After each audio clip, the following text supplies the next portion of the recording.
Hello and welcome to another edition of The Front Page on GNAT TV. I'm Andrew McKeever, the managing editor of the Manchester Journal. It's my pleasure to be your host again today. And it's also my pleasure to have with us in our studio here at GNAT two ladies who are going to talk to us about food, a subject we're all kind of interested in at least 3 or 4 times a day. Well, with me in the studio is Liz Ruffa, who is the project director of North Shire Grows, an organization here in the North Shire, and Tara Kelly, who is the executive director of RAFL, or the Rutland Area Food and Farm Link. So we're going to talk a little bit about food and organic food, locally grown food. It's much in the news today, and farmers markets seem to be growing all over the place, and a popular subject. So let's get right to it, ladies. First of all, just to kind of get things started, why don't we let you both describe your organizations a little bit. And Tara, since you're the one who traveled down here from Rutland to be with us today, why don't we let you go first and tell us a little bit about RAFL and how you got started and what you all do. All right, thank you. So Rutland Area Farm and Food Link, we've been around since about 2004. And at that time, we were just an ad hoc group of people trying to figure out what the future of agriculture would look like. So Green Mountain College was a strong partner down in Poultney. A number of other agriculturally based organizations like the Poultney Meadowy Natural Resource Conservation District and UVM Extension. So we were all started just to gather together and think about what the future of farming looked like and how it might be different than what it's been for the last, century. And when we looked at the ag census data, we really saw the shift starting to happen for more small farms, rising in the region at the same time that obviously, at that point in time, there was quite a decline happening in the dairy industry. So as just a group of citizens and interested organizations, we thought about what we could do to bolster that part of the sector. And it really lent itself to direct action because we all, as community members, if we want to keep agriculture around in the future, can change the future of agriculture by investing in it, by buying our products directly from the farmers and changing the dynamic from only going to grocery stores and only going to supermarkets. So that's where we started. We have a number of different programs based on both providing technical assistance to the new farmers as they get started, as well as broadening different ways that people can reach that local food, and including making sure that we're helping the food reach everyone. So we also have a gleaning program that brings the food to the food shelf. So it's not only people buying the food. So it's a wide range of things. And over the years, Rutland County has been our base, but it's also based on market connections. So there's some farmers over in eastern Washington County, New York, that connect with us, and folks down here in the North Shire. So it was interesting to watch the energy come up and go down, and people being interested in local food here in the North Shire. Yeah. But it's really great to have a champion working on that locally now, and we're so excited to be working with Liz. So maybe that's a setup for you, Liz. Wonderful. Your turn. So my turn. So about a year and a half ago, I joined the Farm to Plate Network, which is the statewide association that is moving this agriculture conversation forward, and realized that there really wasn't a lot of representation from Bennington County at these various gatherings and convenings. And it was a personal interest of mine, and also professionally I found it just fascinating to see this group of people working together in both professional capacities and volunteer capacities, really moving this conversation forward. So that was neat. Then we also, last year, Manchester had a visioning process with the Vermont Center for Rural Development, and I was very interested to watch how the local food and sustainability and working landscape conversation, there was a lot of interest in it, but there wasn't necessarily a coordinated set of goals that had been articulated. There have certainly been a lot of people in the Manchester area that have done great work in this, but it's a big ticket topic. So that made me think that perhaps it might be a good idea to try to create some sort of resource platform and community network for the growers and the food producers and also the community in the North Shire. And simultaneously, I had been working with Tara on some trainings through my work with Common Good Vermont. We were doing some results-based accountability trainings for the food sector. So we got to know each other doing that, and then I realized that I had a perfect mentor and partner in RAFL because we're right down the road. Right. And there are a number of North Shire growers that participate in the Rutland Farmers Market. So what's neat is that there are all of these commonalities, but they're also we are small and mighty in these 18 hill towns. Right. And so that's how we got the ball rolling. We found some funding, thanks to the High Meadows Fund and the New England Grassroots Environmental Fund. We were able to get some seed money to get the ball rolling, and we've been working together since January. Right. So is the primary purpose kind of to coordinate or kind of, you know, get forge linkages between growers and buyers and sellers of locally grown produce? Is that the main purpose you're trying to get to? I think that our purpose is twofold. One is to create that community platform where people know what everyone else is doing to make sure that people have access to the statewide resources. Certainly, RAFFLE has a lot of technical assistance programs for farmers and for people in the food production space. So it's a combination of wanting to highlight to people down here what RAFFLE offers and know that they are able to take advantage of it, and then also to get a tighter sense of community for what's going on in the North Shire and also in the South Shire, for that matter, because there's great energy down there, and they have a farm to plate council down there as well. Can't forget about the folks in Bennington. Just one thing we should perhaps clarify, because I think there's a lot of confusion out there, and this was certainly something that I was confused about for quite a long time, until relatively recently anyway, is the two terms locally grown and organic. I think a lot of people tend to kind of roll them together or think they're the same thing, but they're really not. Or I mean, something can be locally grown without being organic, and of course it could be grown organically and the other side of the country, I suppose. Right. Could you explain, though, what is the difference between the two?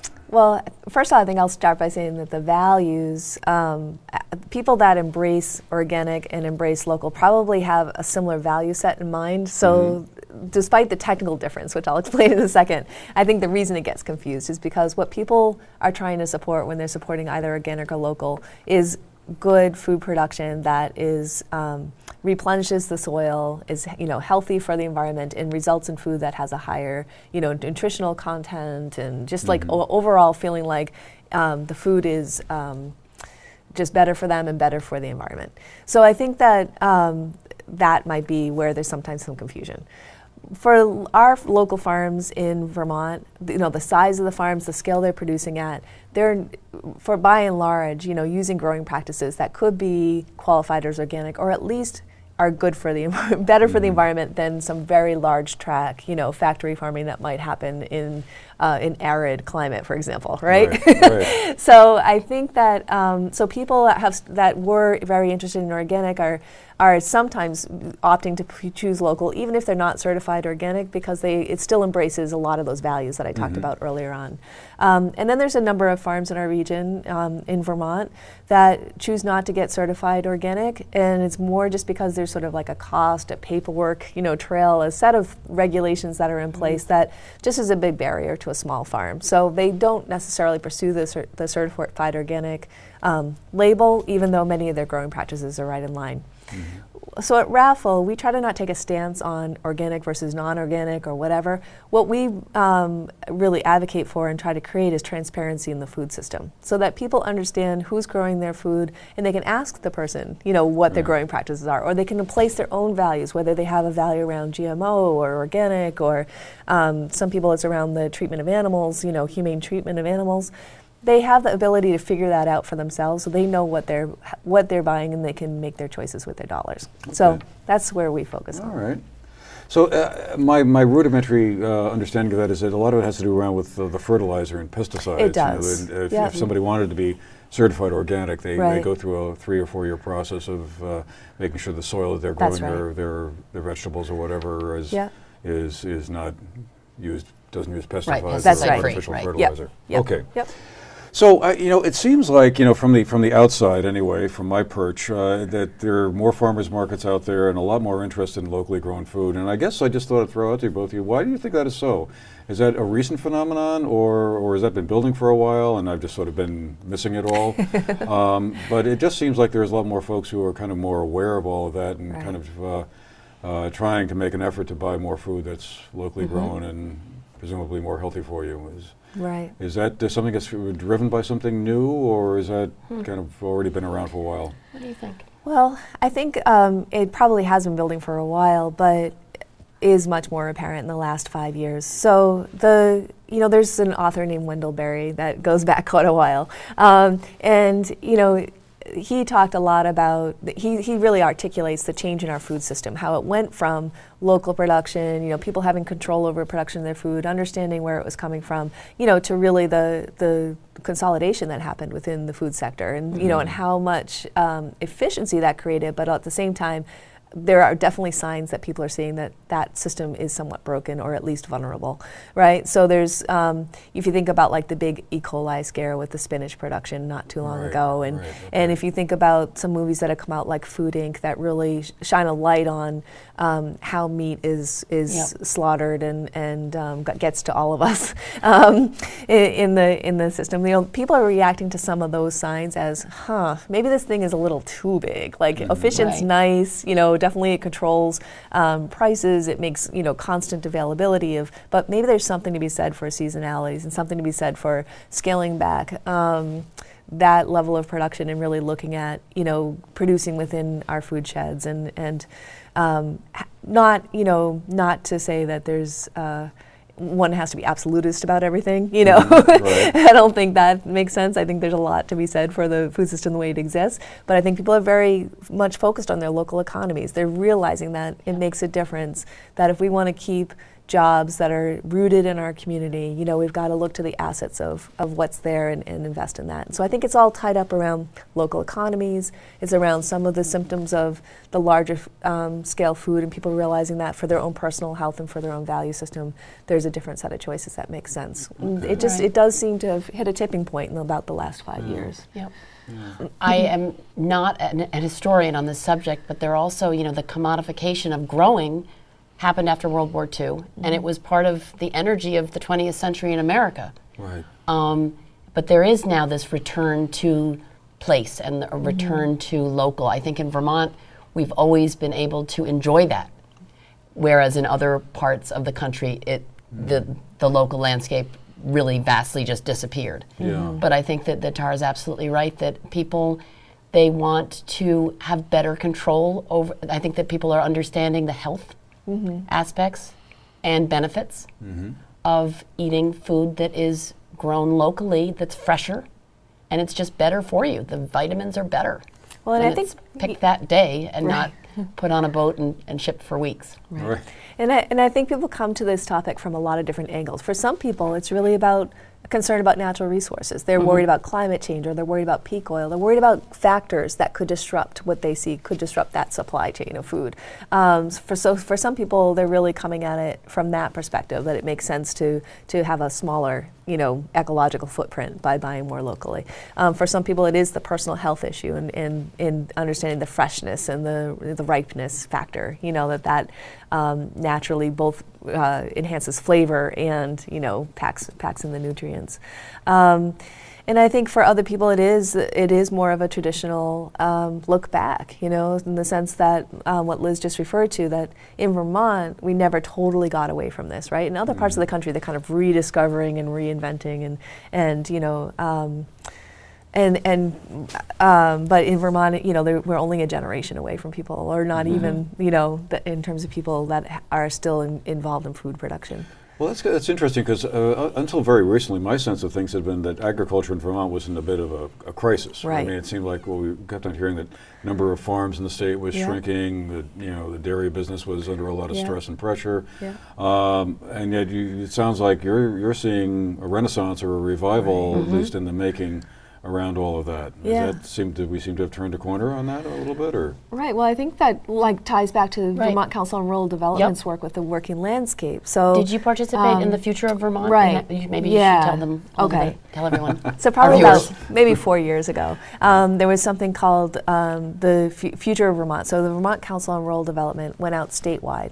They interviewed thousands of Vermonters, really getting to what's their core values. Like, what is it that as a state moves forward, as it enters a new century, as it looks toward the future, what is it that people value that they want to see maintained, and where do they see the state going?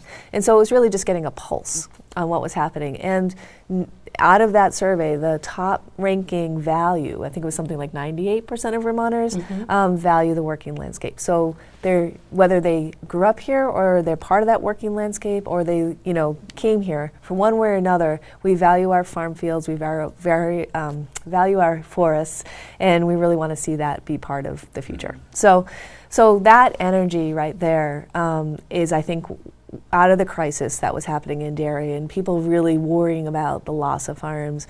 I think a lot of the energy that's part of the new renaissance is around trying to maintain that landscape for the future.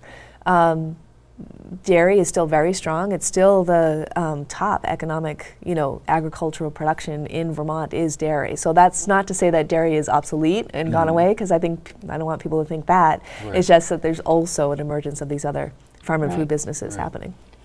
So 90% of Vermont's milk is actually exported out of the state. But one of the things that came out of this Future of Vermont symposium or convening was the Working Lands Enterprise Board and Fund, which was a group of stakeholders that got together and have been working together to raise money to be able to fund enterprises in agriculture, forestry, and all of the applied interesting combinations therewith. And the grants that are being awarded are just fantastic. I had the pleasure last spring of meeting a family who has a farm, and they are developing a hydroponic strawberry and trout farm. So there's kind of all of this very interesting, innovative work being done in this fund, which the legislature supports, I think to the tune of $1.5 million at this point, does both entrepreneurial funding and also asset development or infrastructure building development, which is also important because there are there are certainly some large-scale farming operations, but the majority of farming in Vermont is still small-scale, entrepreneurial, hands-on, family, or kind of cooperative-based. So, if someone wanted to get into farming, which a dozen or so years ago would have seemed like, huh? Why would you? Yeah, that's the 19th century, man. What are the big challenges facing someone who, let's say someone in their 20s or 30s, let's say, who decides, hey, agriculture is kind of interesting and there's all this nifty stuff happening. Yeah. What are the obstacles or the challenges they would face to kind of, assuming they're not inheriting the family farm? Got it, right. How would they make that transition? Well, so not inheriting the family farm, one of the first things to come up is land base, right? So having access to land and having access to land that's affordable enough to farm on. So what we see happening is a lot of really creative situations. So for some people it is moving back to a piece of family land that may or may not have been farmed, but coming onto that land and giving it new life. For others, there's some really creative lease situations going on where a larger property owner is able to benefit from current use taxation while having a farm hosted on their land.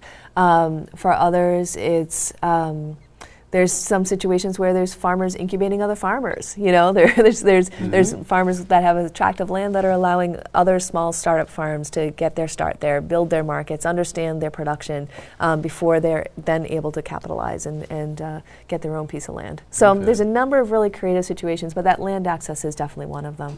And then once you really get into farming, I mean, beyond the growing and the riskiness and all in the skill level and the science of growing, which is in and of itself a whole skill set. And tricky in Vermont. And weather patterns. There's the entire marketing aspect.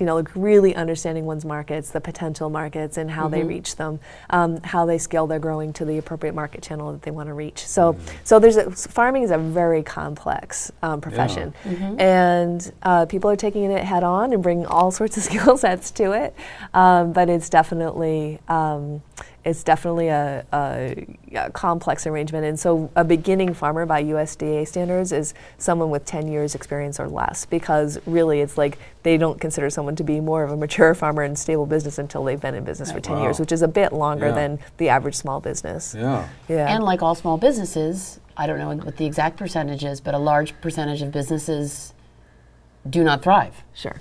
And so that's where Raffles technical assistance programs are so helpful to people that are either starting out or trying to diversify or grow, to be able to have that. Certainly John Ryan is someone also who's working with the Farm to Plate network, providing technical assistance for the business side of running a farm. Tell me a little bit about the Farm to Plate Network, because as I understand, the state has a program trying to encourage consumption of locally grown food and locally grown in Vermont. Yeah.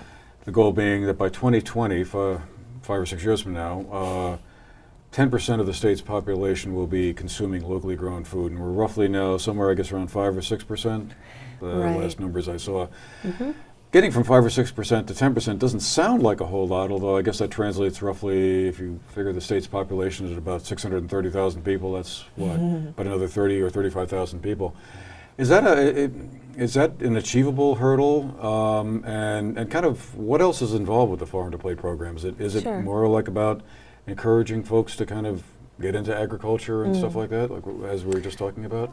So I'm happy to talk about that. So well, maybe it's been 5 years now. The legislature basically created a statute and gave the charge to the Vermont Sustainable Jobs Fund to wrap their arms around all this farm to plate activity. Like you said, it suddenly hit that tipping point, and the legislature was like, "What? We just need to understand, like, what is this new agriculture? What does it look like, and how do we support it?" So, so they went all around the state and had stakeholder meetings and came up with something called the Farm to Plate Plan. So it's a very complex, data-driven document that analyzes all the various aspects of the new food system work, what it looks like in Vermont, and set forth some goals for making that happen.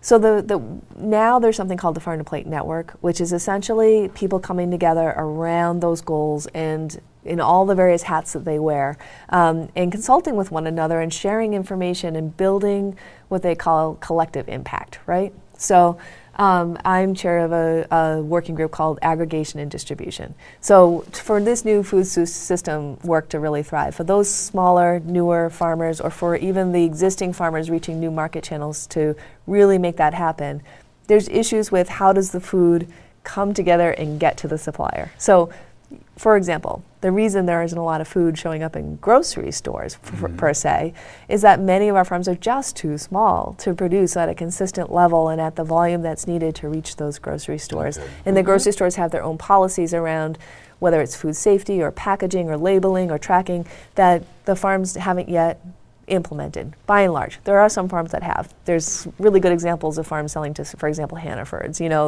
that aren't all that big, right? So I'm thinking of like Grabowski Farm in West Rutland. Those sell corn, squash, whatever. He's kind of an older dairy farmer that threw in some squash and corn, and he was able to get through the certification he needed so that he can become a supplier to Hannafords. But not too many are yet, making that route. Champlain Orchards comes to mind, and Sunrise Orchards. There's a few that have. And San Maza. And San Maza, but not too many. And it really does come down to issues of scale, issues of business development, and what market channels people are pursuing. So, backing up. So Farm to Plate Network, it's a place to really problem solve some of the barriers that exist, look at it more systematically versus farm by farm, trying to figure out what those barriers are and trying to get through them, and trying to figure out what systems can change with the power of many people working together, from Agency of Agriculture, from nonprofits, from private sector, UVM Extension, coming together to solve some of those issues, to better understand them and to proactively work on them. So that's the idea of the Farm to Plate Network. There's a number of different topics that people are focused on and looking at and trying to move the needle on through this collective impact model. And I just want to clarify that I think the 5 to 10% goal is percentage of food dollars spent, versus numbers of people. So I think, and to achieve that, you're right though, it is still a hurdle. I think that translates to a couple $100 million if I remember.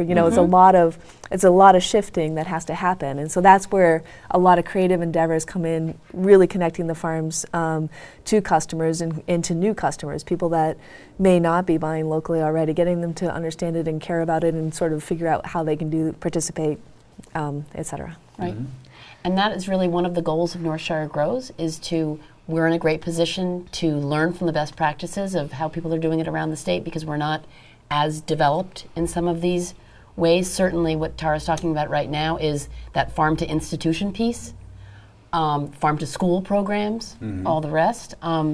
So we're in a great position to kind of learn from the people that have figured out really, really great models, and then have them come and teach us how to do it right. So that's something that we're going to be doing in the next 6 months is working with Food Connects over in Brattleboro, which is an organization that came out of Wyndham Farm and Food Link.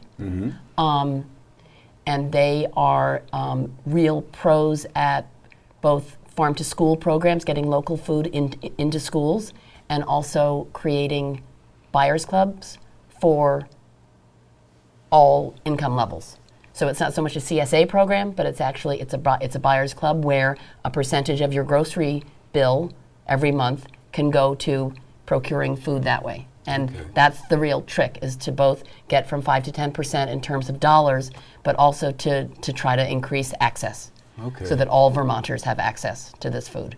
Now, just back up for a second. CSA, that's community supported agriculture. That's where some farms have programs where folks, I guess, pay in advance, basically, for a certain amount of food, vegetables, whatever, and they pick it up once a week or it's really a system where the customer's in partnership with the farmer. So they're basically helping with the upfront costs of farming for the season by buying their share early on, and then the farmer sharing out what they grow, across the season. So that, there is a particular type of customer that is very interested and committed and wants to be engaged, that really works for. And then some of the things that Liz and I have been working on together are a little trying to meet customers that might not be ready to make that step or may never see themselves making that step. So for an example, this buying club idea, we've been working with Burr & Burton Academy on an online farmers market, essentially. So the farmers post their inventory on a weekly basis. People can order off of it, and you can get meat, cheese, bread, maybe not cheese yet, actually. We're trying to work on cheese. Sorry. Meat, bread, vegetables, some pastries, other locally produced products like wonderful teas, jams, and wonderful spices, and all sorts of neat things. So the idea is that it's trying to break down that, we know that convenience is one of the factors, right? Not everyone can get out to the farmer's market in the 4 hours that it's open in a week, right? So what's another, creating these other innovative ways that people get access to the food is part of what our organizations are doing together. So Raffle has an online market that's called Farm Fresh Connect, and the Vermont Country Store serves as your distribution hub up in North Clarendon, because Vermont Country Store wanted their employees down here to also be able to take advantage of it. They run those orders down to Manchester. So we were able to partner with Raffle through BBA to create this pilot program, which we did this spring. So 30 members, mainly the faculty and staff, were the pilot program. So we are able to go online on Mondays. We have until Tuesday night to place our order, and then everyone's orders come down to Manchester and are picked up at the Vermont Country Store in Manchester and brought to BBA. And then all of those customers get to pick it up that way. And it's been a real hit. I bet. It's been very, very exciting.